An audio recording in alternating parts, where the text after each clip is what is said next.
Welcome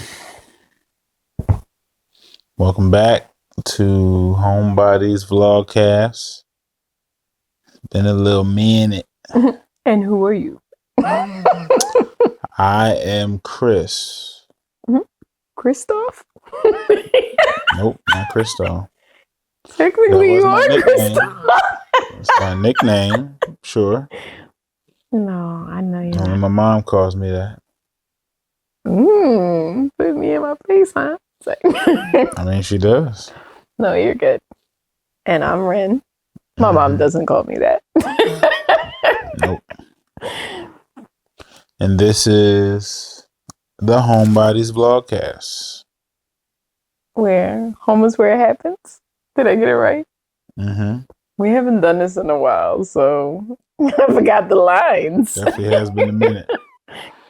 So what are we If you're talking? wondering why we got these special guests, I was about to get into that, but couldn't guess get you it gotta out. stay tuned. I think we made it pretty obvious. Well, you don't want to turn this over? No, it'd be too much bell. Oh, okay. I thought that was the whole point. No, it's not the whole point. I love both of them equally. I don't think it's So fair. people could see that you are a true fan. It says Belle on it with her signature. You might not be able to read it though.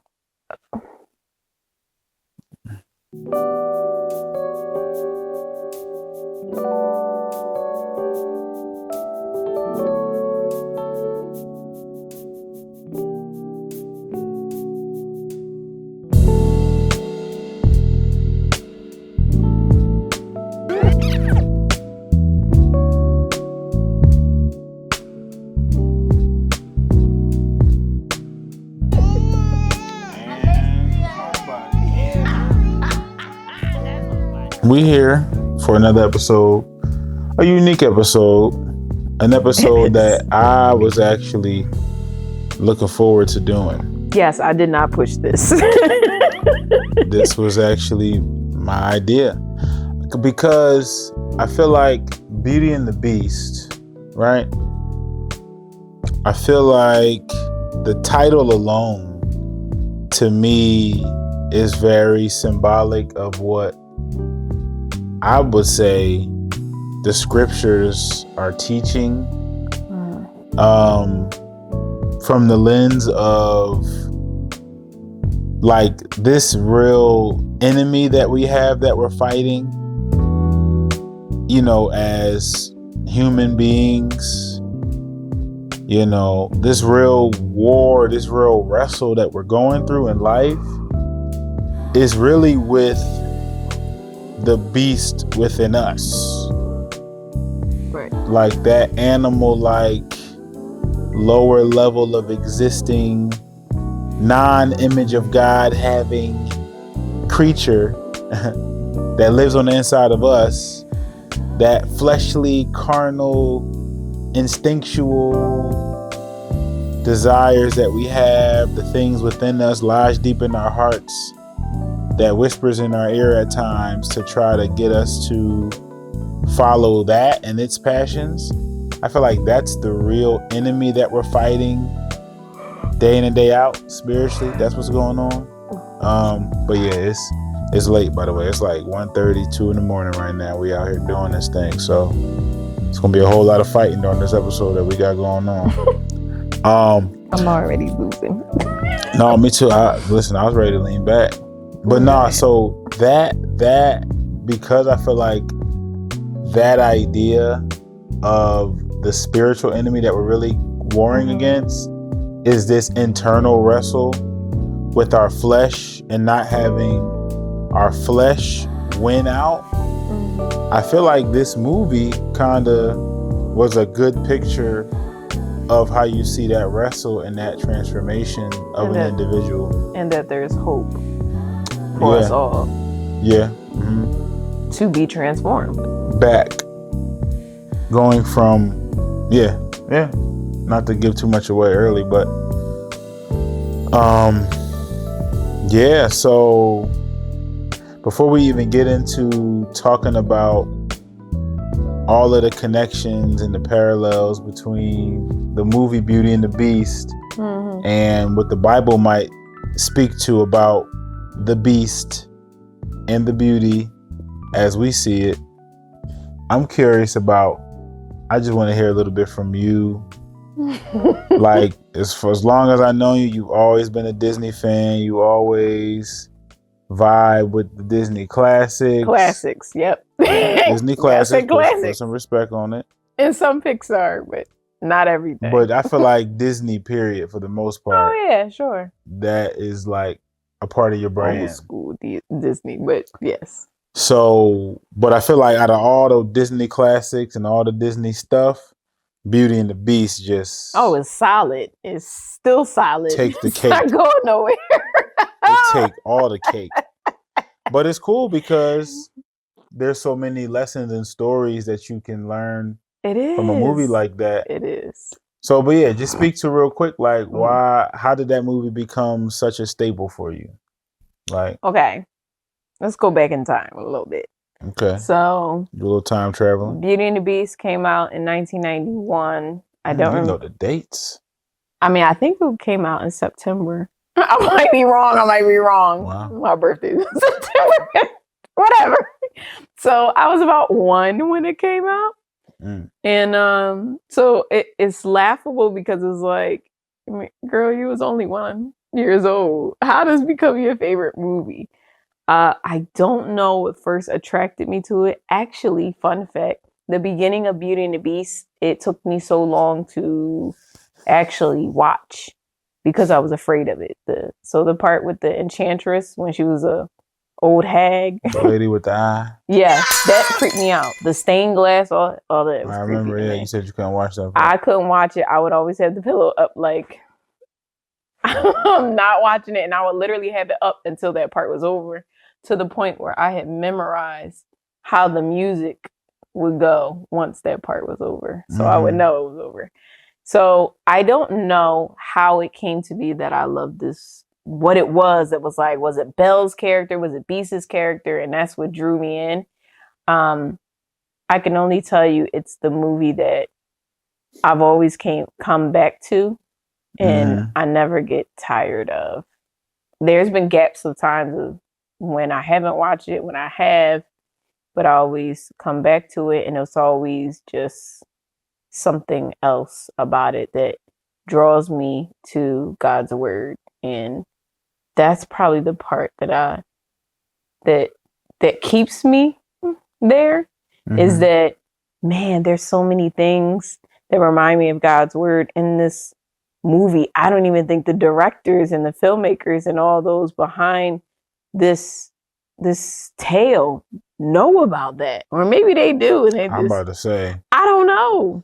I think God's word creates a foundation for a lot of writers and movie producers to pull certain themes from. But that's why I say, I don't think they know. Not that the Most High doesn't know, but I don't think they may have realized how deep, how connected, or how intentional they were trying to be, versus like, maybe you weren't really trying to do anything like that, and it just came out that way. I don't know, don't care, but I fell in love with it because it was a story of, like you said, this beast within. And though I didn't really understand that concept when I was obviously 1, it grew on me because this was this girl who didn't really fit in to, I guess, everybody that was in her neighborhood. Kind of felt very much like her. I felt like I was an oddball in my own neighborhood or in my own school. You could just place me anywhere. I felt the oddball. Was it because you like to read books? No, actually, the reading books thing, I hated reading books, actually. I blame school. The school's failed. But I never, that was my sister. She loves reading, still does. I just cultivated a love for reading books now. But before, I hated them. That was the only thing about Belle that I couldn't relate to, is loving books. But outside of that, what really screamed at me was her character. She was kind. She was gentle. She didn't take no stuff.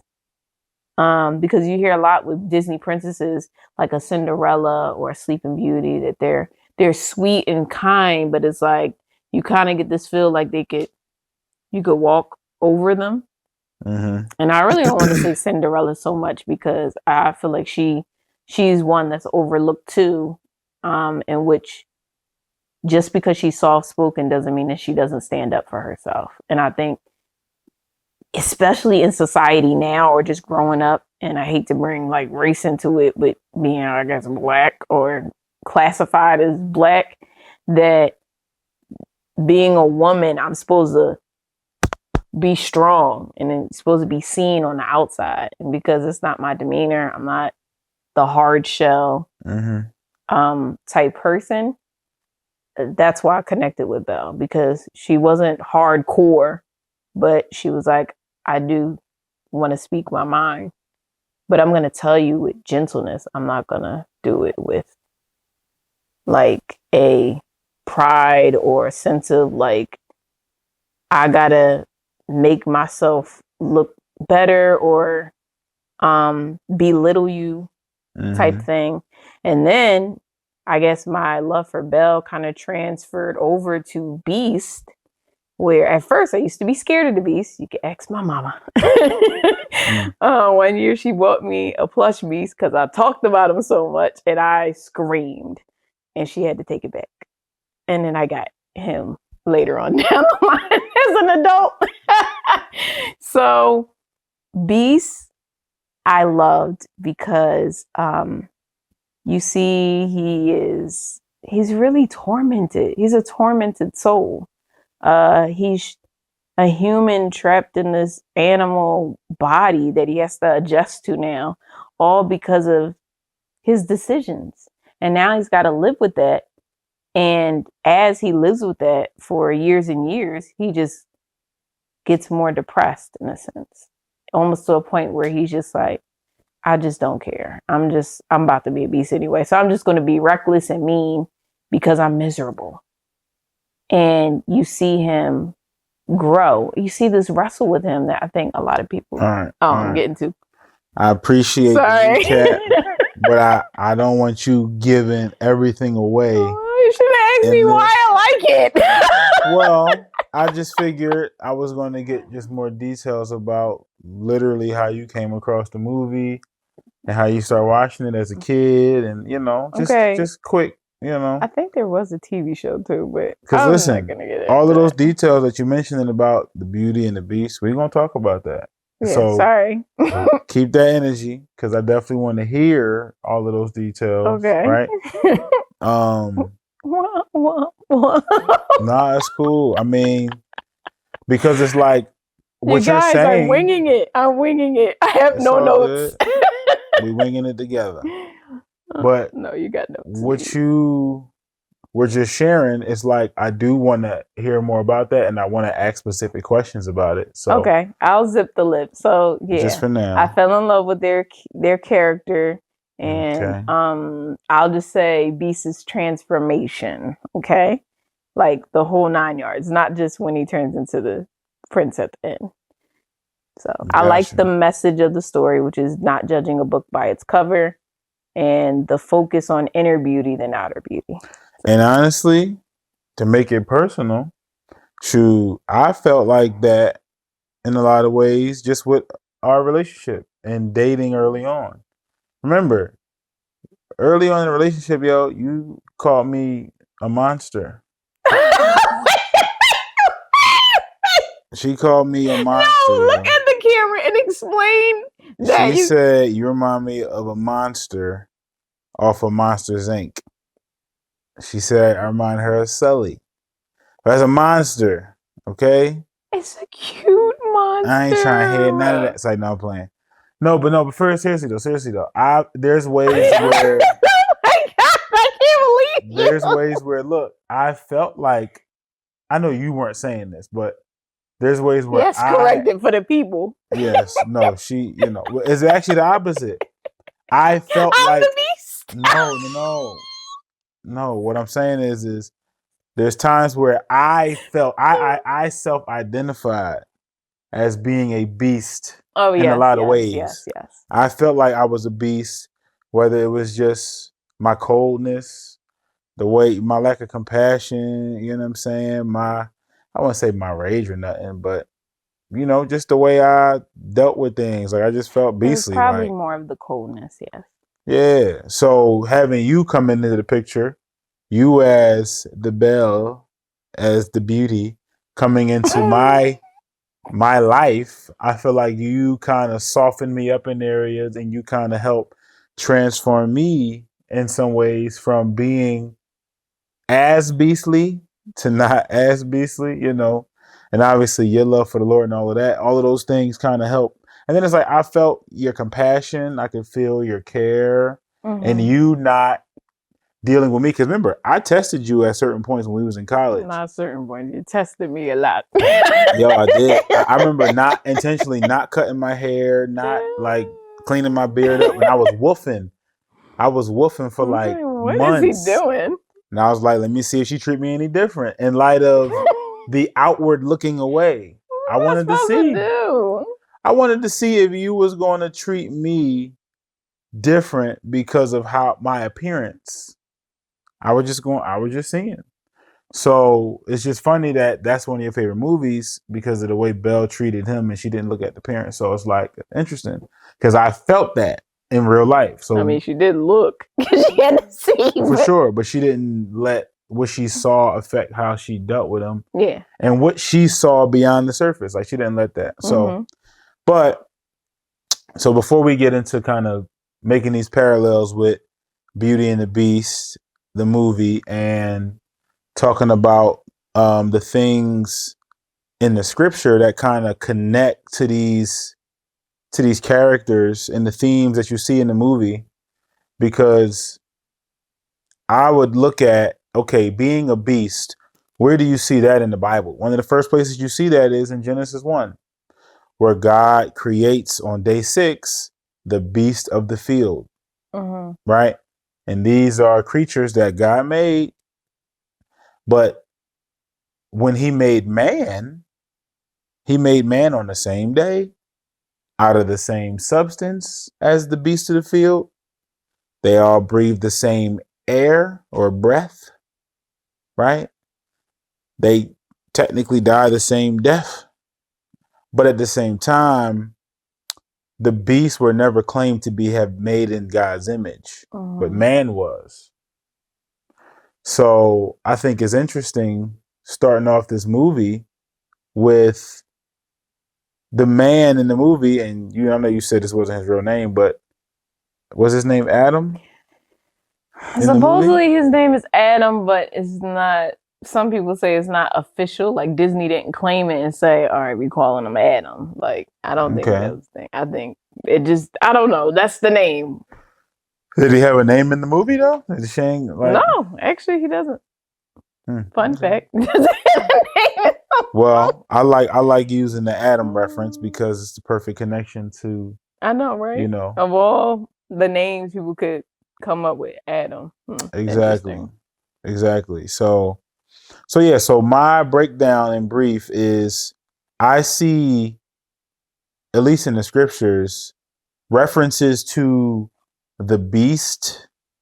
You know, outside of it just being these physical, literal animals that roam the earth. But I see those physical animals being a representation of technically how we are as human beings when we are not walking in the image of God in terms of our character. So when we're not following God in his character, his kindness, his mercy, his compassion, his commands, his instructions, like all of the things that will cause you to be upright, to walk in his image, right? Which is those character things about him, you know, being loving, all of these things, selfless, fruits of the spirit, all of those good qualities. I would say that that's what it means to truly be walking upright in the way that God made us as mankind. And when you choose to not walk in that way spiritually, you are moving like a beast. You are moving like a lesser version of what you were created to be as man. Mm-hmm. So because of that, that's my foundation for how I see, this dynamic of as men, as human beings, what we're wrestling with. So I feel like the movie did a good job of kind of revealing that a little bit, starting off. So what I want to kind of to hear from you is just like this picture of, okay, this before this character starts off as a beast, before he even gets to that physical beast manifestation state, it sounds like, from what I remember, that's kind of how he was operating before he was turned into that.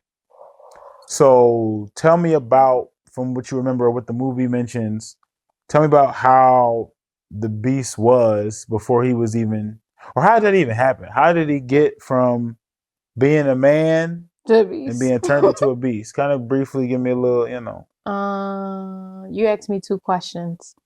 So the first one being, how did he turn into the beast? Yeah. And then you can give me that. You also asked me another question now. I did. Yeah, I think you asked me, or maybe you didn't ask me. I don't know. Did you ask me if like what was the beast like before? Did you say that too? Yeah, just more so like, I guess so you could talk about, well, I guess if you talk about Beast. how he got turned into a beast, you would be talking about what he was like before. Not exactly, because I guess so. Because that's what kind of led to Okay, so let's start. Best example is like one of the first scenes you see, which the narrator tells you that this prince, so we already know he royalty, he got money, he got all the stuff, he got all the things. And he says he was selfish, spoiled, and unkind, is how he described the prince.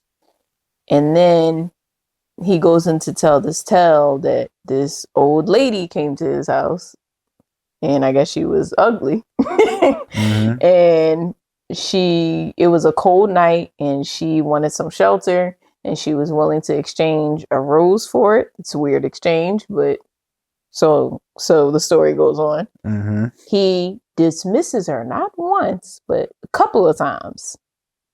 So interesting that it wasn't like a one time and then she was like, all right, I'm about to reveal the truth. But it was. So he had a couple chances to be kind to her and selfless. I think it's like 2 or 3 times. So basically, it's the narrator describes that he was repulsed by her appearance, and he like sneered at her, almost to be like, and he turned her away, and like, yo, get out of here, like. And so she warned him. The old lady warned him, was like, you shouldn't be deceived by appearances of beauty. And then she was like, then she revealed herself after he dismissed her again. So it was twice. And so the narrator describes it, the enchantress, who was the old lady in disguise, reveals herself, and she transforms him into a beast because she saw there was no love in his heart. And that was literally, the narrator says, and as his punishment, he was transformed into a beast. So this was like judgment for him.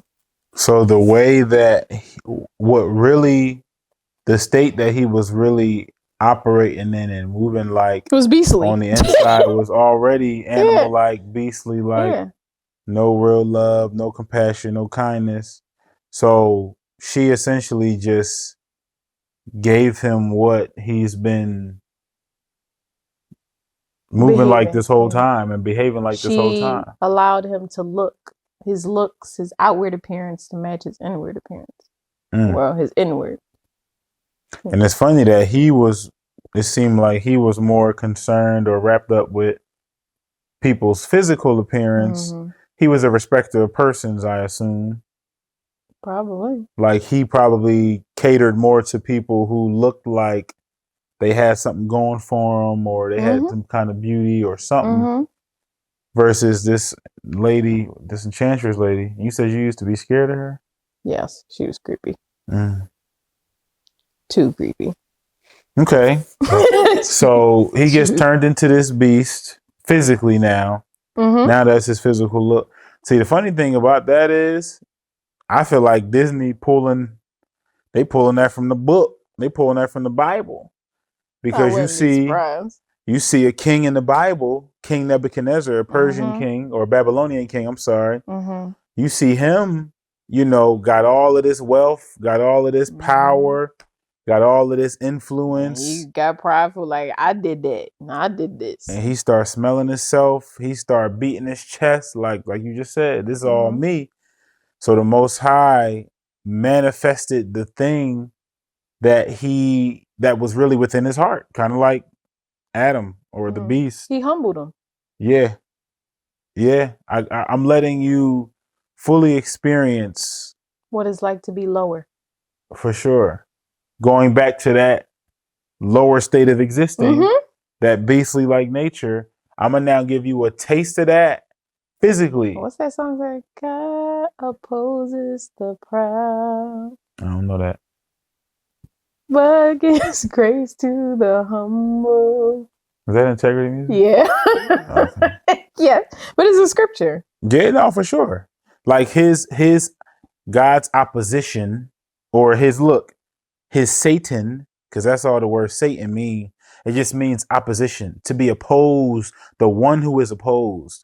So God's opposition is a prideful individual who is standing staunch in his, assurance of his own devices, So I think the fact that, in real history, this man was turned into an animal-like creature, Nebuchadnezzar. They said he had feathers and he was eating grass and he had claws. Yeah. I didn't know that part. Yeah, it said he grew feathers and all that. It's not funny. Yes, it is. It's funny. No. But it's just a picture of what was happening on the inside anyway. You know what I mean? Look, it said that man had feathers, yo. Daniel 4.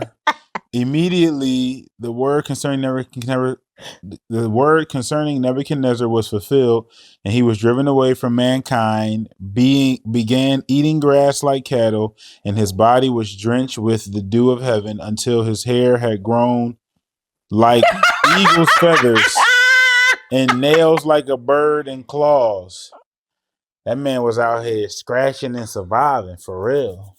So he was like a walking bird. Like a bird man. Stop. I can't. He was the original bird man. I mean, for real. I mean, but look, but this, here's, like you said, this is a picture of him being humble. Now, in the story with the beast, in the movie, he don't got no feathers. I know, but he was kind of being humble because he was kind of getting the taste of, not even kinda. He was being how humble. he was dealing with people, and this is how now he was dealt with because of how he was dealing, and how he didn't appreciate the value he has as a human being. You know, the saying of, you don't know what you have until it's gone. For sure. See, I think what's interesting to me with him is, his whole house, the whole castle, the whole palace. Oh, that's another. Was affected and transformed now into something else in light of his choice. Yeah. Like, because he was the leader and the ruler of that house, everybody under his authority, in a sense, in that palace was affected by that. I think that's an interesting little tidbit from the movie. But also, once again, it ties into the scriptures to where it's you are a leader. Yeah. And so when you lead and I guess there's failure in your leadership and I guess who your authority is, that it affects and it impacts those that you are in leadership over. For sure. I mean, you see the consequences. Like, even if you go back to the original Adam in the Bible, it's like that choice that he chose to go against God's word and not follow his instruction. And one, too, I think it's interesting to see in Genesis chapter 3, where you see the whole tree dynamic with the serpent, the woman, and the man. You see, like, the order of authority be turned upside down on top of his head. Mm-hmm. And you see how the beast kind of now is influencing, in a sense, or creating doubt for the woman.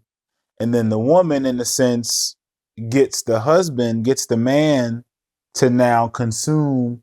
So you see this fall on every level. Because I personally look at it like, everybody has all three of those individuals within them. Everybody has the serpent, the beast within them. Everybody has the woman, which would be the flesh of man. And everybody has the man, to where as a human being, you're made in God's image. About to bring a whole new concept. This is going to might take a lot for everybody to I get it. I get it. I know this is a different way of thinking, but I think when you start to look at some of these things, some of these stories from this vantage point, you kind of start to see that there's that wrestle within you in these different levels that you're fighting. So it's like you have that beast-like whisper in your voice or in your ear, your conscience at times, your flesh, those desires. But I wouldn't necessarily say that the flesh exactly is the beast, because within the story you see, I would say the flesh represents the woman, because when she comes from Adam, what does he say? You are flesh of my flesh and bone of my bone. And remember, the woman it talks about how it's the weaker vessel. So it's like, the flesh is weak, right? So you see that connection there to the woman in terms of a picture of that.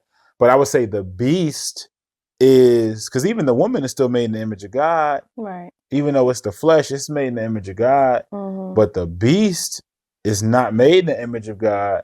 So it doesn't have the ability to be upright or righteous in full. Right. So you kind of, in Genesis 3, you see that the order kind of flipped upside down. You see the serpent, you see the woman, and you see the man, and things get turned upside down. But I feel like everybody has that wrestle to where there's that inner beast, that the lower form of existing that's not in God's image, that we all have the potential to be influenced by, right? And I would say also too, that beast kind of represented like the voice of doubt, getting you to doubt what God said, or kind of being that that false accuser, because the serpent was like, the guy say you really gonna die? You're not gonna really die. So it's like, wait, hold on. Now you're going against what he said directly. So now you're being a false witness against God's word. And now we know that being a false witness, that's the definition of the word for like devil, the diablo. That means false accuser. So now the serpent is being that devil-like character because he's falsely speaking against what God said to be true. So I think everybody has those battles of inside that they got to fight against. Like going just a chapter later, Cain, right? He didn't give God his best, so his offering wasn't accepted. His younger brother gave God his best, so he was accepted and received favor. So now Cain is experiencing this wrestle within, and what it says, and actually I would probably potentially say that real beast potentially is the disobedience, aka the sin. Because what God says to Cain is, if you do what is right, won't you be accepted? But if you don't do what is right, then he said, sin is crouching at your door, and its desire is to rule over you, but you must rule over it.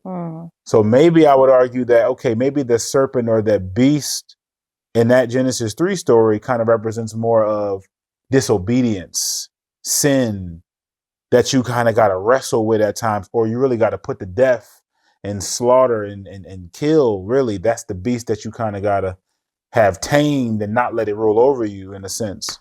So I would say with the beast in the movie, it seemed as though for a period of time he was kind of unruly,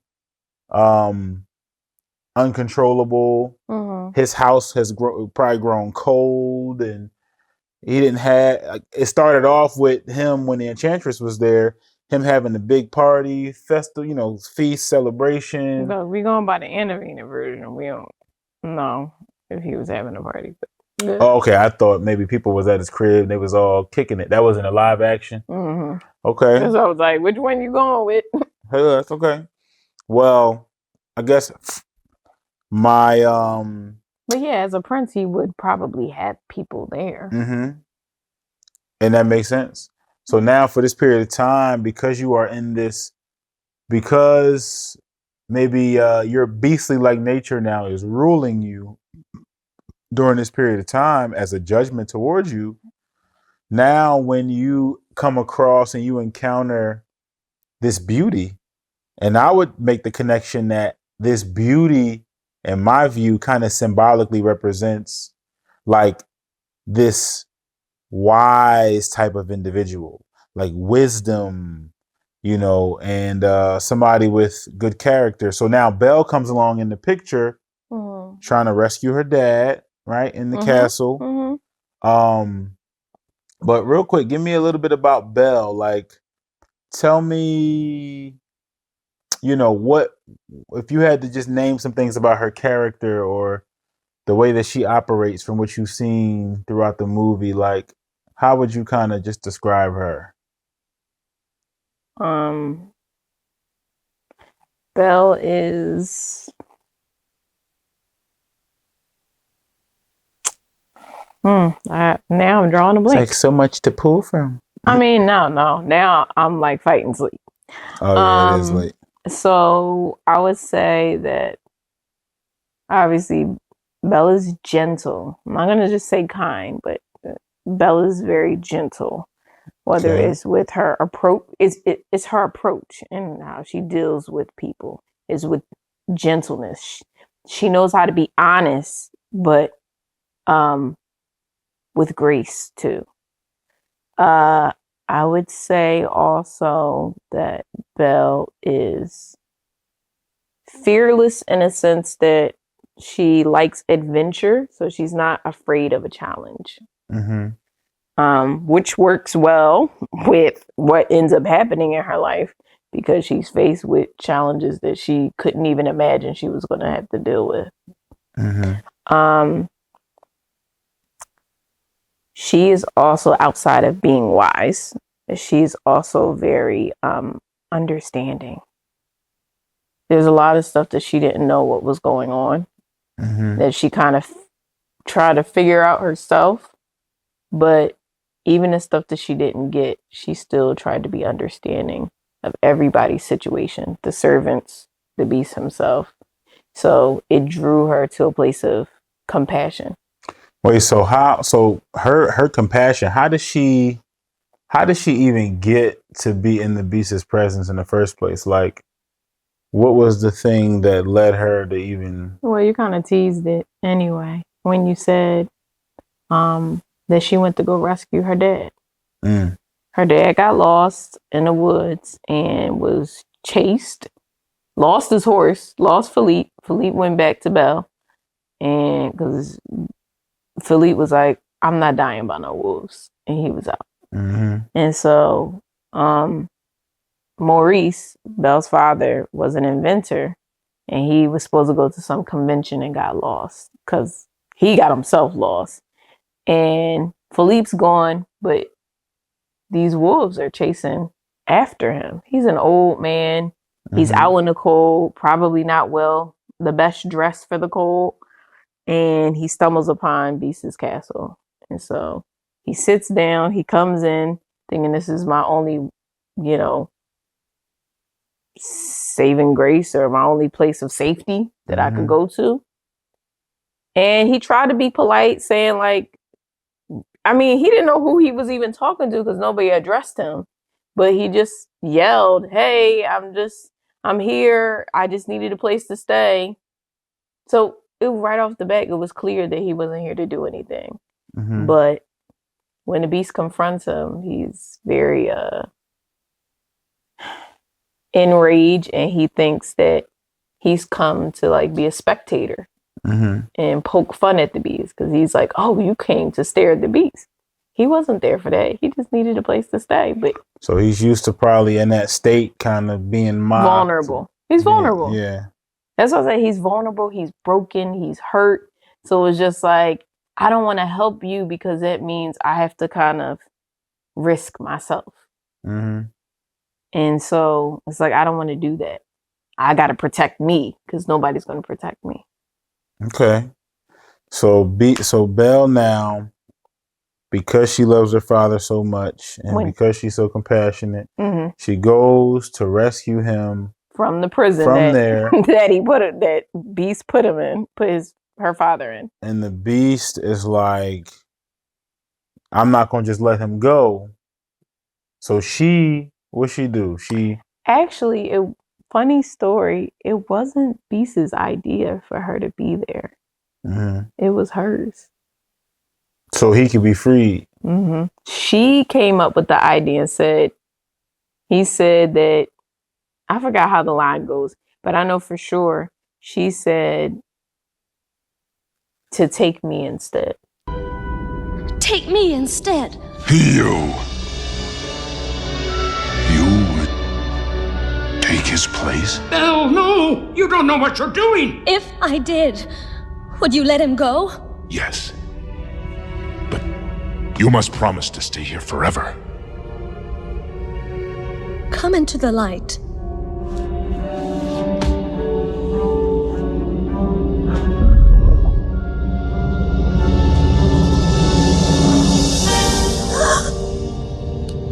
Mm-hmm. As prisoner. And then he was confused, like, it caught him off guard, like, wait. It caught the Beast off guard? Yeah. I actually forgot about this part. It caught him off guard, and he was like, wait, you would take his place? He didn't understand what that felt like. Mm-hmm. Wait, you're about to, like, literally sacrifice your freedom just for this old sick man that's probably gonna die soon anyway. That's rude, but I'm just saying.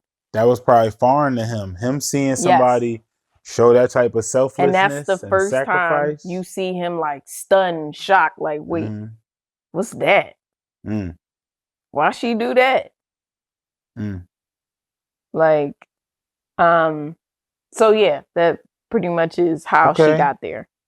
All right. So off rip, he kind of can tell that she a little different, and I don't even think he fully was aware of how she was going to be the agent that was going to help bring he wasn't the change and that transformation, getting him back to his original state. So, okay. So Belle is there now. She's up in this castle.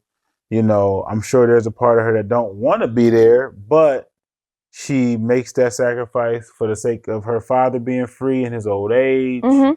So what does that time look like? In brief, what does that time look like of Belle being there with this Beast? Like, how does her presence like kind of help, lower his guard down or kind of help get him to that point to where he's now about to transform back into, or essentially have this curse broken, so that way he can kind of go back to the way that he was created to be as a man?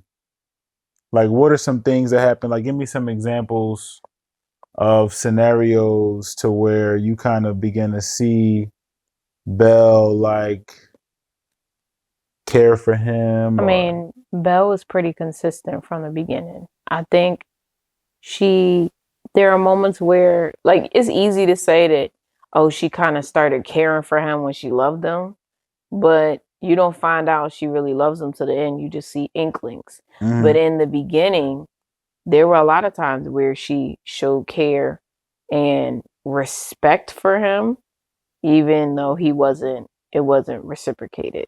Like, he wasn't doing it back to her. So, and it was like, in ways, it's like, how is that respectful? She respectfully declined his offer to dinner when he was like, you will join me for dinner. And he came back up, banged on her door. She didn't yell back at him. She just was like, no, thank you. I don't want to go. I thought I told you to come down to dinner. I'm not hungry. You'll come out or I'll break down the door. Mm-hmm. But it's like I could be respectful, but I could also tell you no at the same time. And I think even though it seems like it doesn't really help him because he just gets frustrated and then he just becomes a child and just walks away. I mean, stumps away. I'm sorry. Like an animal. It is showing him in a way that just because you have authority, just because you have riches and all these things doesn't mean you could just treat people any old kind of way. And they're supposed to do what you say. I may be your prisoner, but I still have rights. You can't boss me around like your servants because they're your servants. They have to do what you ask them to. That's their job. It ain't my job. So it's like now you are dealt with the realness of dealing with people.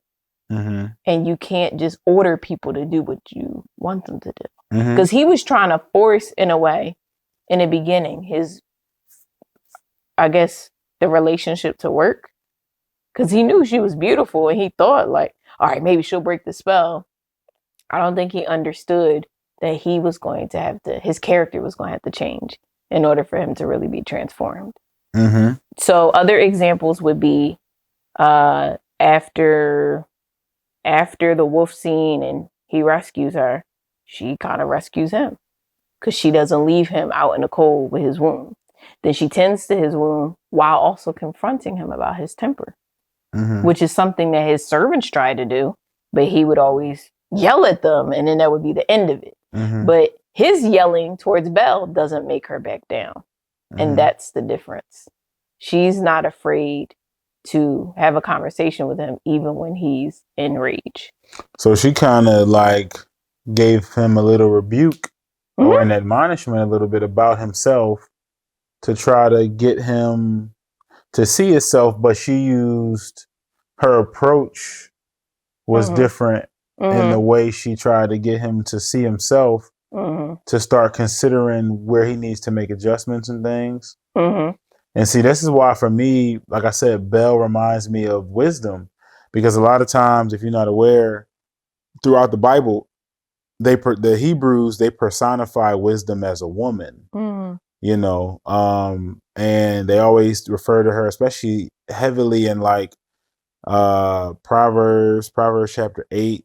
You see the personification of wisdom, you know, being this woman that's doing all of this stuff, you know, so stuff like, you know, a rebuke. It talks about how, you know, it is better to hear a rebuke than the songs of, it's better to hear a rebuke of the wise than like the songs of fools. You know what I'm saying? So you get this idea or this picture that, you know, correction is actually a wise approach to take to stuff. So seeing Belle kind of hit him with that early on to try to steer him in the right way, in a gentle way, it's like, okay, I'm seeing them glimpses of wisdom kind of pop out with her and Beast. Because she also compliments him afterwards. After their old back and forth, then she says, by the way, thank you for saving my life.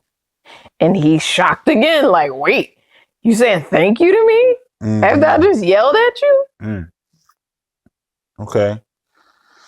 You got another one of mine? Of course. Let's see. I have when they are eating breakfast and all right, I know somebody's gonna be like they was eating porridge, but growing up, Philly girl in the 90s, they was eating cream of wheat, okay? The white soupy stuff in the bowl was like, oh my gosh, they're eating cream of wheat. That's so cool. The kind you got to keep stirring. Anyway. Or it's going to get all clumpy. So if I ever go to France, I'm going to be like, where the cream of wheat at? Yo, that used to be the breakfast. Anyways. And by the way, that's another reason why I felt like the Beast, because I feel like I was a messy eater like that. Oh, I thought that reminded me of me. You weren't the way he was eating. He was. I mean, I was eating all like that, but I was messy. He was wild. I was a messy eater. I had stuff all, you know. Well, I ain't that clean of an eater. I mean, you're a little cleaner than me. You do get it in your beard, but he had it all over his cuffs, and it was a mess. But anyways, that example is great because he's clearly struggling physically to be more more like a human in this beastly body. And so he's trying to use something simple like a spoon to kind of be more civilized, I guess. And he's struggling with that. He's not going to say that because he's hurt and broken, and it's kind of hard for him. He has a hard time communicating. You can kind of see that early on. But Belle, who is using a spoon like normally, decides, I'm going to put my spoon down and sacrifice eating comfortably so that I can eat in a way that makes him feel comfortable. That's that self-sacrificing. It's like putting herself in his shoes, like you said, to understanding. Yeah. To make you to kind of create a bridge with you versus me just either judging you where you at, staring at him, being like, and even when he does like look and he just got a whole bunch of mess, she actually turns away a little bit so she's not staring at him to make her. I love her mission. Yes, she didn't want to shame him because she probably sensed you probably already feel shamed. I can see that. So, yeah, I got another. I'm sure I have others, but yeah, those are examples of how she helps him. I can say, even though I'm not as much of a fan as you, I love how you see the connections of how Belle is doing a lot of this selfless stuff, doing a lot of what's uncomfortable, and she's not letting the outward affect what she sees with the beast. Like, she's not letting, all of the hair, his stature, his animal-like build, the claws, the fangs. I mean, she got every reason to be afraid of him. For sure. But what's dope is she's not looking at the outer, but she's looking at the inner. And she's looking at the possibility of the inner, By the way, real quick, does she know his story? Does she know like the full story on how and why he? No, she does not. She ain't even know all of that, right? So I think that's very admirable. And the reason why I love, I guess, Belle and what she represents so much in this movie, her representing wisdom, I love the fact that she's not judging things by what she sees and what she hears, right? Like, and I feel like that is a direct connection to an individual who is being filled with God's spirit, aka God's wisdom and understanding and his fear. I feel like you are led to now not look on the surface level of stuff and make judgment calls. So you see Belle kind of, in my view, representing wisdom, because in Proverbs 8, I'm going to just read a little bit. It talks about how, wisdom, as this personified as this woman, she is crying and calling out, raising her voice for the foolish to hear. She's trying to get individuals to come unto her. She's calling out to the children of man to sit at her table, right? And she even mentioned specifically, it says, by me princes rule, and nobles, all who govern. It says, by me princes rule and nobles and all who govern justly. So it's like he was a prince at a certain point that got this judgment and got turned into what he got turned into. But with her help, with her presence being there, she's kind of helping him, transform before the full manifestation of his transformation happened. You can kind of see his heart being changed. Yeah, you can see him slowly transforming and starting to understand and just and appreciating the wisdom that she's bringing to his castle. Like, her presence is just bringing this fresh wind of just transformation inside out for the beast. It's funny that you talk about her presence, because there is a scene where her presence makes all the more difference. Well, you can't even call it a fight scene yet, because Gaston comes in and shoots an arrow at him, and he just like, I'm so sad that she already left, that I'm hopeless again. And now I'm like, I'm just ready to die type deal. And I guess when Gaston is taking advantage of that, his weak point, he's over the balcony and they're outside on the roof, and he could see Belle coming up, and she yells out like, Gaston, like, don't. And he's like, he notices her voice and he's like, Belle, just by her presence alone. This part always is like, yeah, like I get all rowdy on this part. Because then he rises up upright after her presence. The whole other time he's like down and he just being hit by Gaston and he's not fighting back. But then all of a sudden the energy and fight that he has as a beast comes back full blown just by her word and her presence. Belle. No, Gaston, don't!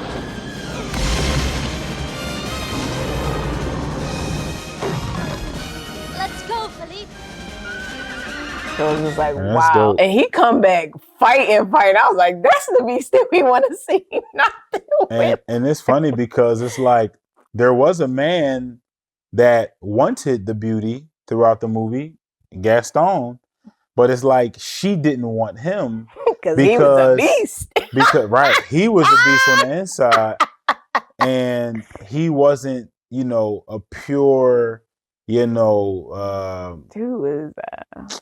He was just so self-absorbed and prideful. Yes. That she didn't really want him. So even in that situation, she wasn't judging by what she saw and what she heard. When all the other women, like she seemed like the fool, because it's like, yo, who would not want to have such a man so strapped like him and got a lot going for him and is handsome and, could do this, could do that. He's a good shot. But you know what you get as you learn about Gaston and see his interactions with Belle, you see that he really doesn't care about her.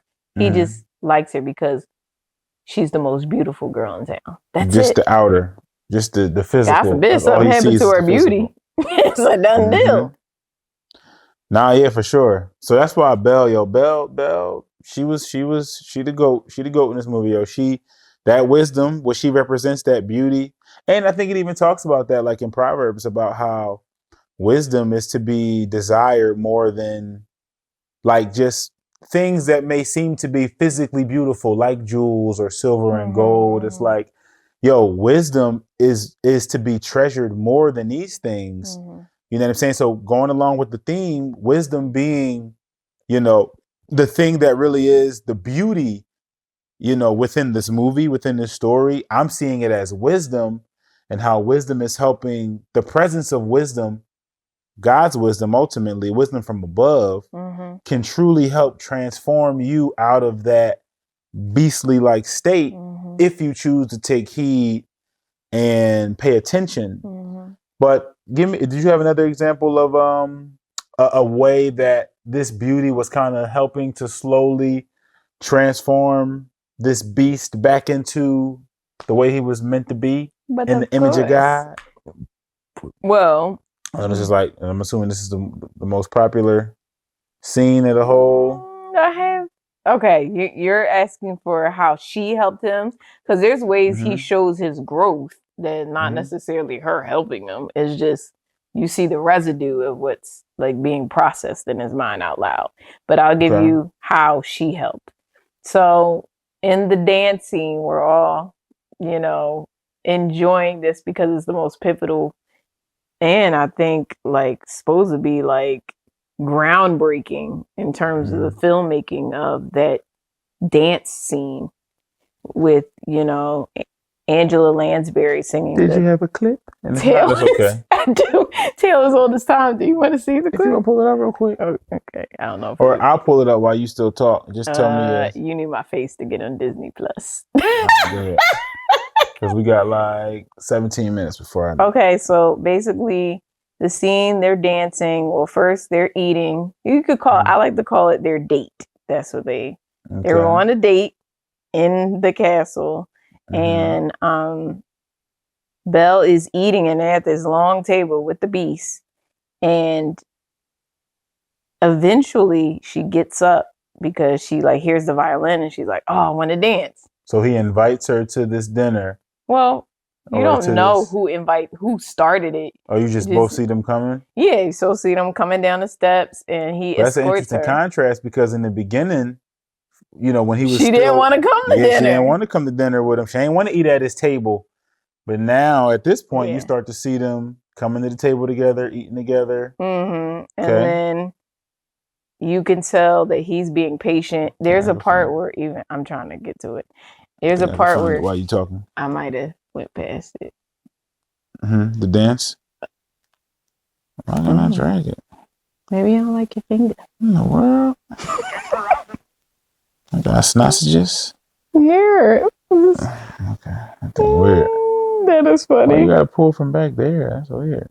Hmm? All right. Oh man, I was on it. Why I do that? And you see his preparation. He start cleaning himself. Oh yeah, he did get clean. He get himself all dialed up. Come on, beast. That man getting ready. He getting ready to truly. Okay, so that by this point, you know that. Okay. By this point, you know that Beast already loves her. Okay, so share with me, walk me through it. Okay, so he's nervous because he's gonna tell her that how he feels. She hasn't conveyed anything in terms of saying that she loves him. He all excited. Well, they both are. If you look, Belle was just as excited. Mm-hmm. So you see him walking down, and then the dog footstool thing is going to get in the way. And instead of him growling about it, like he used to, he just waits and is patient. He's fixated on Belle. So this is the part that I was talking about, where they are eating, and then she hears the music. She gets excited, and she's running to him to like, all right, let's go dance. But you can tell he's very nervous and he doesn't know what to do. She is guiding him. He doesn't get on the dance floor and is like, all right, I got this. Like, you know, and she's kind of teaching him the dance and then waiting for him to get comfortable. And then he's like, okay, I think I could take it from here. And she's like, great. So his confidence starts to grow. She kind of helps lead him. Oh, she definitely helps with his confidence. And she doesn't do it in a way that's like, I'm trying to bash you about not being confident or what you're not. She's like, I don't mind teaching you so you could do it yourself. And then the part that's not in this movie, but is an added scene, is the song Human Again, where you see this little snippet of them and they're sitting and they're reading. And she reads Romeo and Juliet, and he just enjoys her company. So he's like, okay, can you read the story again? And she was like, why don't you read it? And he was like, can't read, basically. And he was like, she was like, you never learned? He's like, I learned, just don't remember. Because mind you, he's a beast. So there's a lot of things that he probably took a pause on because, well, I'm probably not going to be a human because he lost hope. So he didn't do a lot of human things for a while, I'm assuming. So she actually helps him to read. And she was like, here, I'll help you. Instead of coming at him, be like, yo, you stupid? Like, she's like, no, I'll help you. Let's do this together.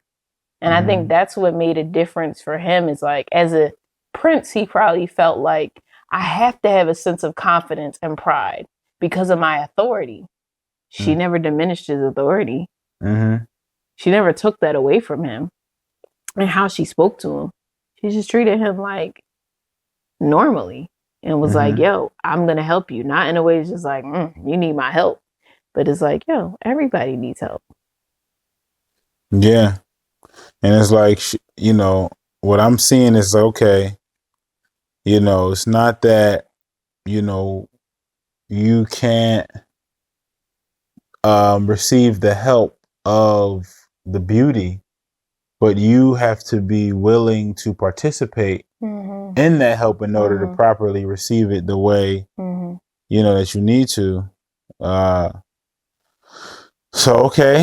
So beauty did a lot of different things throughout this movie to help get him, and not even knowing, I guess, that she was trying to transform Yeah, it him. wasn't But like she had a goal. She didn't have a goal. That's the thing. it seemed like she was making the best use of her time while Yes. she was there in his castle with him. I think she genuinely just wanted to help him and Okay. saw that, because I think that was the whole premise of her going into West Wing. She wanted to know about this character because clearly he wasn't going to tell her. Mm-hmm. But then he tried to hide. He tried to yeah, hide that's stuff. his hideout. So So I it's want like, you in this area, Wisdom. Get up yes, by the because head. look, that if you notice, you scan the West Wing.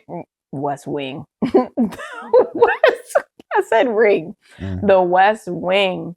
Sorry, I spit. I And ain't feel you can see just everything is a bunch of junk, just ripped up shreds. He had like a little place where he's like probably slept like on the floor near the fireplace. It just looked like a hot mess. So I can understand why he didn't want nobody in there, but he destroyed his room out of anger. He was frustrated, mad, and that's his territory that he would just, I'm gonna go ham and just rip everything, like portraits and all that. And I think she came genuinely because she wanted to understand him. If I'm going to be living here the rest of my days, I might as well understand who I'm living with. Understandable. But for him, he was like, I'm vulnerable. Why are you in my space? I gave you I gave you permission to go anywhere else. Why are you coming in my space? But I think it's not because she wanted to be newsy. I think she genuinely wanted to understand him. Like, what's going on here? Why are you a beast? Like, what's happening? What did I just step into? And I think she just wanted to know more. And the servants weren't telling her. And it was clear that it's like, you know something, but you won't tell me about it. So I got to go investigate for myself.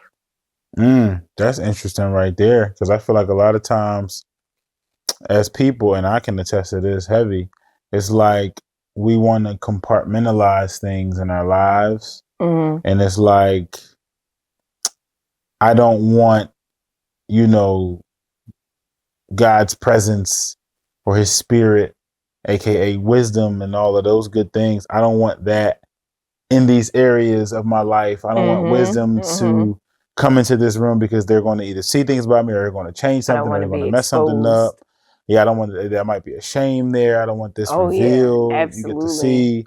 So it's like, nah, just stay out of this, yo. Stay out of this. Well, she did try to take the rose, which that could have damaged everything. That very place, that the presence of having that beauty there, it can help just expedite the transformation. But he didn't see it that way. He saw it as invader in my vulnerability.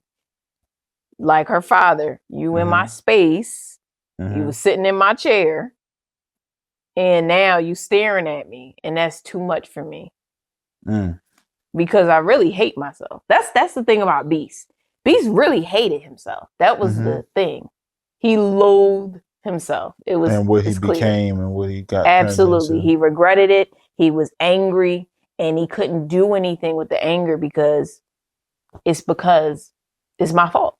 And I love how the Beast, even during that dancing scene, is like you said, you see the excitement, you see the hope, you see the optimism now that he has in this new relationship with Beauty in his castle, even while he's still in his beast state. Like, he didn't transform into a person yet, but you still see him, he moving and acting as if he just is a regular human, even though he's not physically. It's like, I love that already, but not yet type of posture that he's having with his situation. So I just wanted to kind of pull from that and just speak to how, like, okay, I think when, we as people, when we are in that beastly like state, I think when you use the tools that the Most High gave us, right, to have that beauty to transform things in our lives, I think when you recognize and when you believe what he said is true about what his word does, right, even before you see the full fulfillment or the full manifestation of the change all the way in every area that you would like to see it, it's like the more you spend time hearing from wisdom, sitting at wisdom's table, sitting at her table, eating with her, coming unto her, listening to her,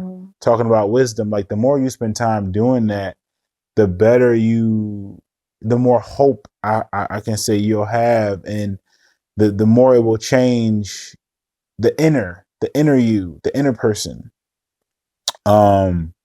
Because that beast that we all have a tendency to allow to take over or to rule us, it can be transformed. You know, you don't have to stay in that beast-like posture, but it can be transformed back into what God intended for you to be, which is upright in his image, right? Like that's the goal. Putting on those garments, putting on those clothes, the clothes of righteousness, the clothes of compassion, the clothes of consideration, being slow to anger, the clothes of mercy and understanding. Like these are the things that everybody has a chance to access, I would say, through being born again, like this process or this transformation that we can go through, you know. This one point I wanted to make based off what you just said is it made me think about the scene where the song is Something There. Or I might be saying, hope I'm titling it right. And basically the song from Beauty and the Beast is about them realizing they have feelings for each other, but they don't know how this is gonna go down. And for the Beast's part, he's like, I'm confused. Like, am I just seeing stuff because I like her? Or like, so he'll say stuff like, she didn't shudder at my paw. Like, she's not afraid of me. Like, she's not, it's like, you're this terrifying beast when you're angry, but in your heart of hearts, you don't want people to fear you. You don't want people to stand off. Like a person is like, they might say things or do things to push people away, but in their heart of hearts, they may not want that. They may want somebody to be near to them, or they see how dirty, filthy, ugly they are. And it's like, please don't, I don't want you around me because it makes me feel worse, or I feel like I make you feel uncomfortable, so I'm uncomfortable. And I love that Bella is not that. And so he's kind of like confused. I love his confusion, but in this way, because it's like, I never really experienced that before. Someone like a simple touch and is not afraid of me. You're not scared, like, whoo, not skippy. I mean, she bandaged him. So there was a couple moments where you assume she had to touch him. And it's like, yo, you're not afraid of me. After all I've done, after all you see me and all my capability, you're not running out the door. I mean, she tried. But look, that's another area where I can relate to the beast. No, you thought I was gonna run out the door? Belle or you being Beauty. But one time you did run out the door. You can't leave our guests. You know what I'm talking about? When we were driving. Yeah. He was teaching me how to drive, and I got mad at his teaching methods. I got right in the beast mode. So what I didn't realize is that we were married, so I can't just slam the door and walk away in my own house without him following me. Mid-parking, he hopped up out that thing and just got up out and just left. I'm like, get out the car while we trying to practice parking. I said, yo. I didn't think it through. I said, hey, yo. And that's before we had a driveway. So we had to park like a couple blocks away. I remember exactly where I put it too. It was like up the street, like up the block across the street where you could like stand outside of our house and literally see where. I was like, man. But seriously though, like there's different times in our relationship and in our marriage to where I felt like, yo, you want to be around me? Like, I'm intimidating, I'm scary, I'm cold, I'm beastly like, I'm animal like, you know what I'm saying? I might scratch you. And look. They take it out of context. Not even just physically, well, not even just spiritually. He doesn't scratch me, guys. He doesn't scratch me. Internal. No, there's times I do. My talons on my feet, my toenails. Sometimes I scratch you, but ow, your toenail cut me. But I'm not even just talking about just like physical scratching. I'm just saying like the harm that I can do just with. Stop saying it. It's Trey Songz's fault. Scratching me up.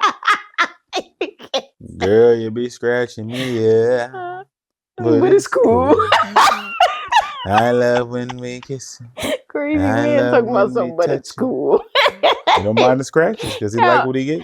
Yeah, imagine him with like whelps on his back. Hey, maybe she's spelling his name. Well, you know, kind of like some ladies that get the stiletto nails. It's like really pointy, like talons. That's straight beast mode. I'm sorry, that was a very large tangent. But I think no. But I think people feeling like a beast, right? I think having somebody not necessarily treat you how you're used to being treated, that has healing properties to it.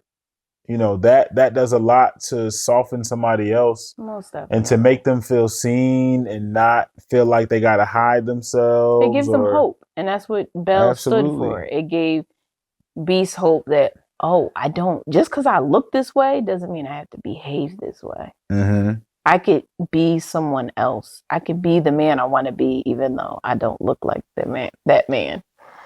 For sure.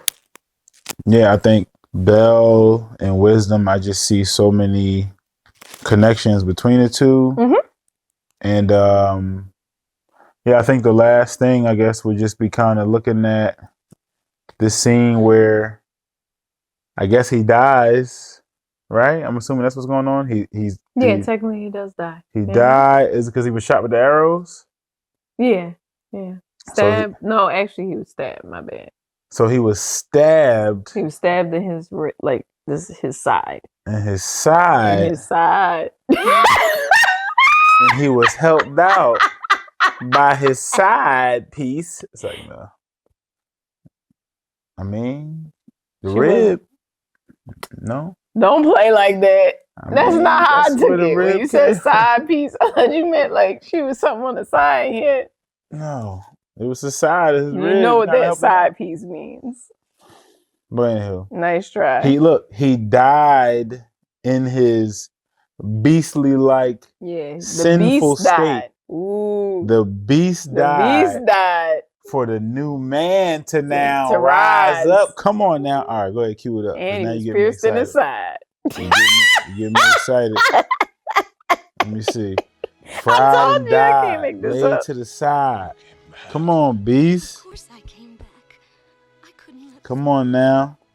All right, so walk me through because you know this. We need the vocals.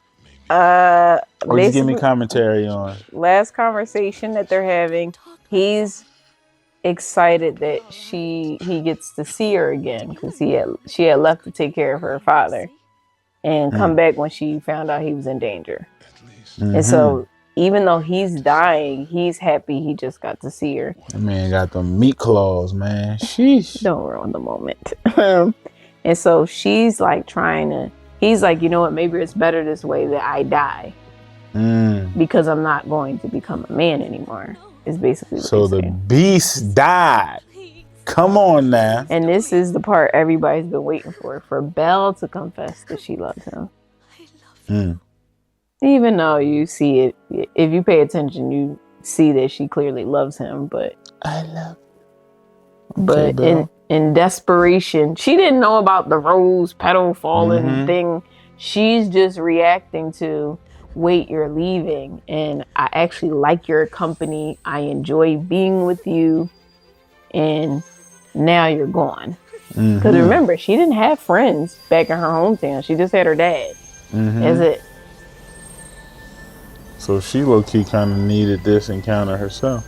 So now he's rising up from the dead. Come on now. And being transformed in a twinkling of an eye. Come on now. Stop. I mean, hey. The lights are twinkling. Okay, so you see his hand changing. So yeah, hands change first, then the feet.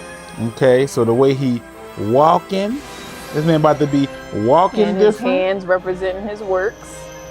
This man about to be doing different activities. And then his head and body. The head which controls the body. Boom. And the head, I feel like, is a symbol of the mind. How you think. And those are main parts. How you walk, what you do, your conduct, your behavior, and your mind, which controls it all. That man hit her with the schmolder. That man said. No, I don't know why they did, like, the way they, like, viewed him was, like, from his nose. So Like, that man then transformed back into how he was meant to be. She like, I know them eyes from anywhere. and I find that funny that she didn't just jump immediately and just jump on him and just be like, It was almost like she was "Yay!" comfortable with the beast look. Yeah, she was, and I know there's speculation about the bestiality part of that, but I think They kiss. really. By the way, this is the best kiss in classic Disney What is this, PG-13? ever. I don't know. Then now the whole castle is Like, transformed. what kiss you don't do that? Come on, man. Look at when you die to your beast, when you die to You are sin, brought to life, you are brought to life. but then you give life to others. Talk about it. I'm just saying. That's Talk what I about said. it. Come on. Okay. Well, you can pause it there. I think that's interesting because literally the scripture that I was going to read kind of tie into that.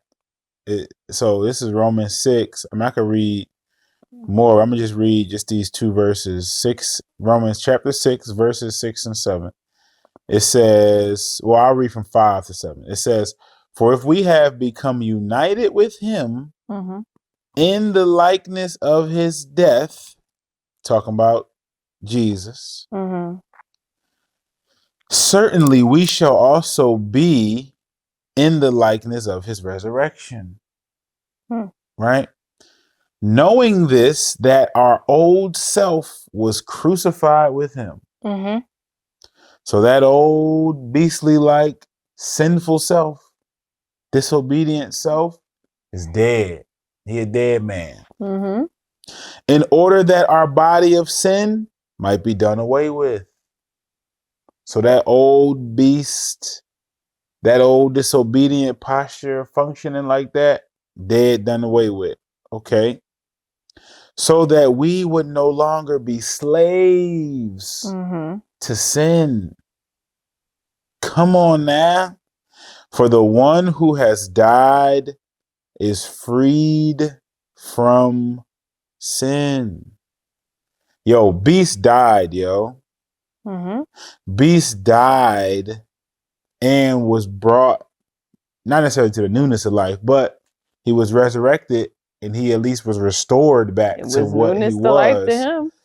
True, but I mean, this newness of life is talking about a whole. Oh, absolutely. Newness, but in terms of the movie, it is a newness of life because he's not the same man. True, that's a good point because he's new in his way of thinking, in his heart. New man. He is now a new creation. He has heavenly garments. The oldest passed away. For sure.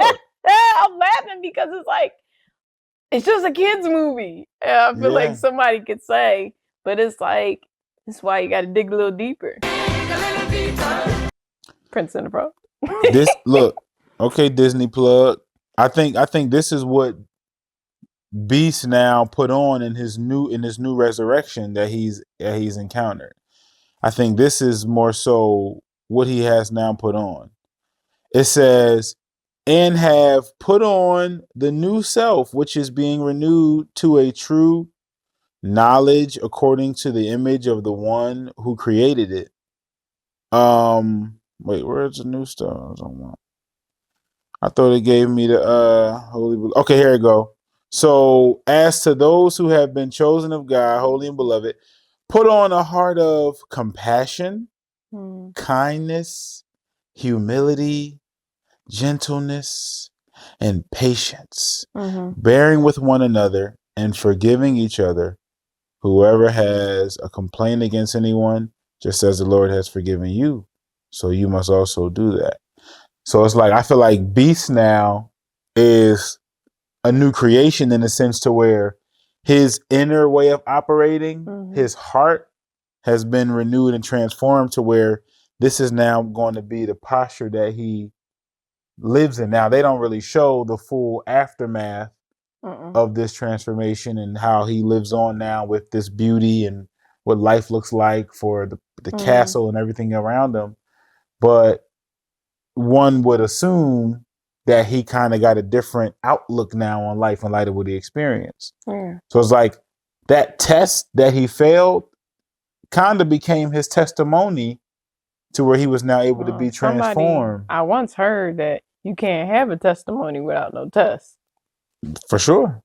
That's why I mentioned that. But were you gonna say something before I did have a passage, but you brought up such wonderful passages that. By the way, that last one was Colossians chapter 3, verse 12 and 13. Yeah. Yeah, you brought up such wonderful passages that I was like, this not no competition. We get set up for this. No, not at all. Why don't you want to say something about wisdom or something? If not, it's cool. No, I was just gonna add that what you read and you kind of linked it to, well, I guess with Colossians 3, you connected it to Beast and how he's being renewed is exactly when you asked me the first question not the first question, but when you asked me about how would you describe Belle, you literally just described her.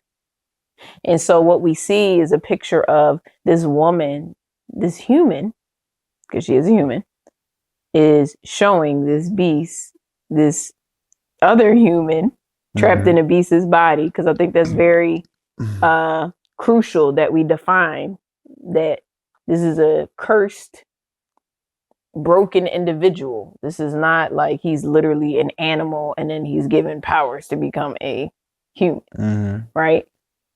It's this woman being a human teaching another human or a broken human how to be whole, how to be a whole human. So everything that you just read off of and connected with Beast being renewed is the very thing that she displayed. Because you're reading off gentleness and all this stuff, and I'm like, that sounds just like Belle.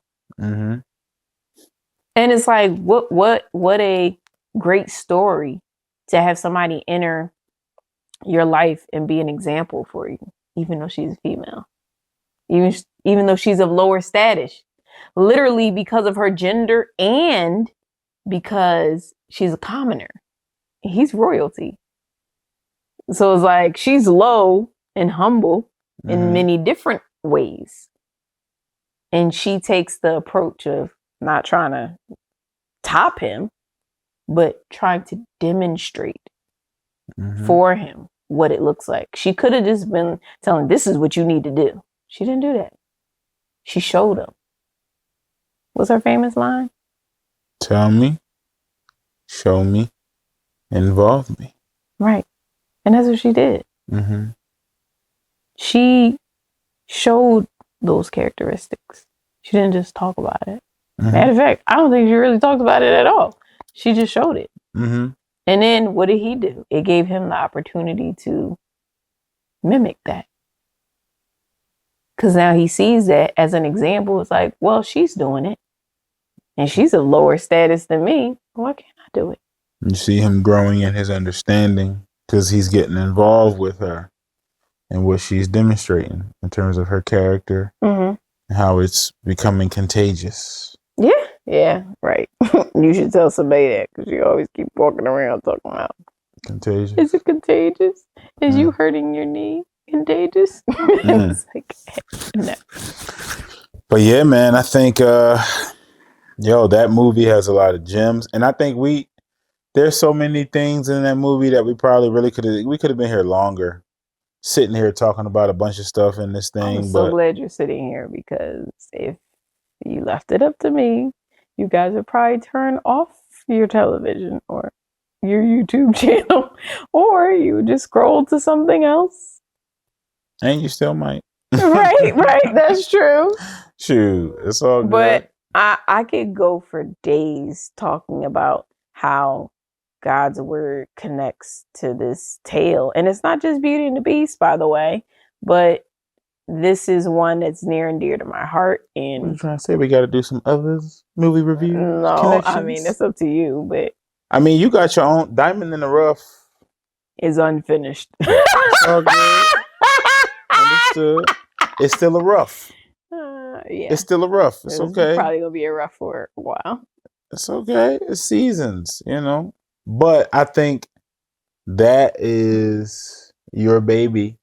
So I think our Homebodies vlogcast, I mean, it's our baby. even though we can, you know, discuss things like this, I feel like this particular topic was just so pressing to just talk about, what is the real fight that we're fighting against? Because a lot of times, you know, when you focus so much on the wrong thing, unfortunately now, all of your fighting efforts are kind of becoming in vain if you are focused on some invisible creature underground with a pitchfork, with a red suit on, trying to cause hell in your life. Or, I mean, it's a spiritual, but that's how they... No, I was joking because people will reference as some red dude. Well, of course, yeah. I mean, that's just tradition. Look like dark, what's his name? Darth Moth. Yeah. But I think on this spiritual journey and in this spiritual walk, right? Like when you properly understand what the real enemy is, for real, that we're fighting, I feel like you are more equipped to fight properly. So when you know that the real enemy is that beast within you, what aka did Pink say? I'm my own worst enemy. Who said that? Pink. Oh, shout out to Pink. She was on to something. I don't know nothing about no Pink, but yeah, I do. Yeah, you can be your own worst enemy. Like James says, you are tempted and lured away by your own desire. So it's that inner beast of sin and disobedience that we got to fight against and not let it rule over us. And the way to do that is by listening to the beauty, aka wisdom, right? Like God's truth, God's spirit. You know, the more you tap in and listen to his words and listen to these testimonies throughout the scriptures, these things will begin to now strengthen your faith the more you hear them. And they will give you the tools that you can now, because I used to think that wisdom was just knowing information. Like I now see that wisdom is correct information applied correctly. Yes. Like it is knowing what to do, knowing the right thing to do, and to actually do it. Like that is real wisdom. Not just, you actually look more foolish when you know what to do, but you don't do it. Like you look more foolish. So I think that's what James talks about when he says to be hearers of the word, not just hearers, but also doers. And, you know, we can go into a whole debate about this is not a works-based like faith, but it's just like that'd be another episode. That is the evidence of what you believe in, is how you move, what you do. So they're coupled together. So when we talk about faith, we're also talking about how we move. We're also talking about works. So yeah, it's not works-based because it's faith-based, and then the faith is works.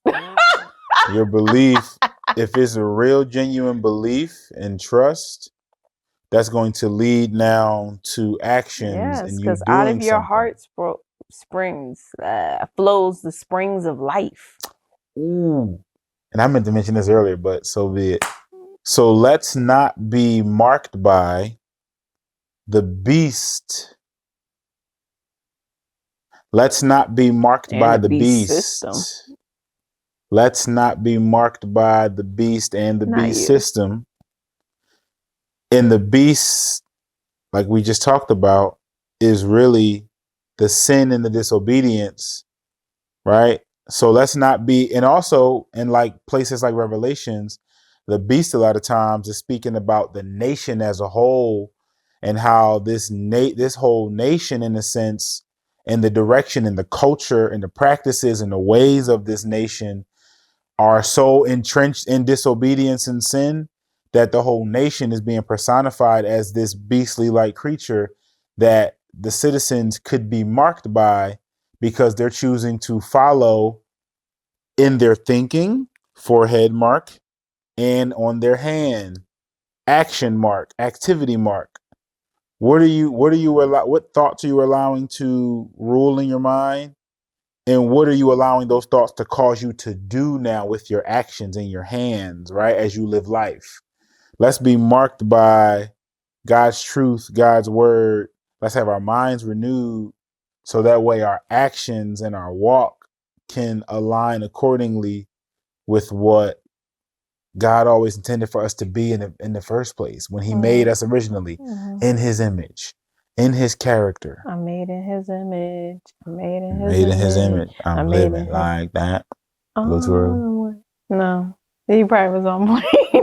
Say I'm acting different. I'm just looking like my daddy. I'm made in his image. It's like the second time he started just growing up singing a Lecrae song. Wait, that's like Andy Mineo. That's Andy Mineo. But Lecrae's in it, right? I think it is featuring Lecrae, right? No, not that one.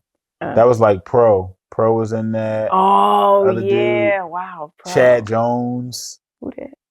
He's my the favorite rapper that I like at the end. I said, who that? Yeah. I was sick from my disease when I thought I didn't hit. That's Chad Jones. Oh, that's I got game time.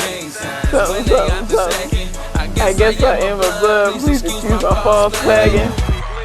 Thank you. In the tree, I'm so happy as I leave. Go on, Harry Potter. I know I was magic. You bring back old memories. Out of order. All right, well, we about to get up out of here so we can rest our beast, because we tired.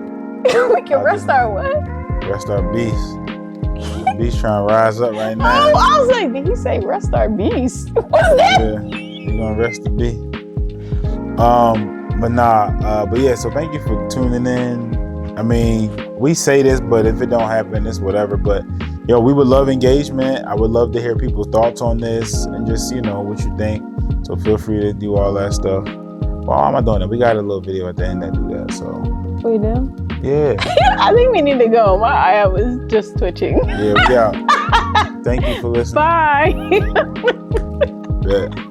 So, this is Homebodies, where home is where it happens. And thank you for listening to our vlogcast. Yeah. And please tune in for other episodes. And what else do we want to say? Engage with us, share it, whatever you want to do. But hopefully this information was edifying in some kind of way. Enlightening, encouraging, challenging. And it's something that you can pass on to others. Thought-provoking. Thank you. Thank you. Thank you. Thank you for giving us your time. Your ear. All right. Now get to stepping. Get to stepping. You ain't got to go home. Or I'm not saying that. You probably should go home. Yeah, go home. Go be with your family. Or wherever. No, go home. Because it's where it happens. Exactly. That's what I said. Yeah, go home. Go home, Roger. What to say? You ain't no twin. Oh, I wish it was. Well, thank you for stopping by. Yes, see you. Bye. We're closing the door.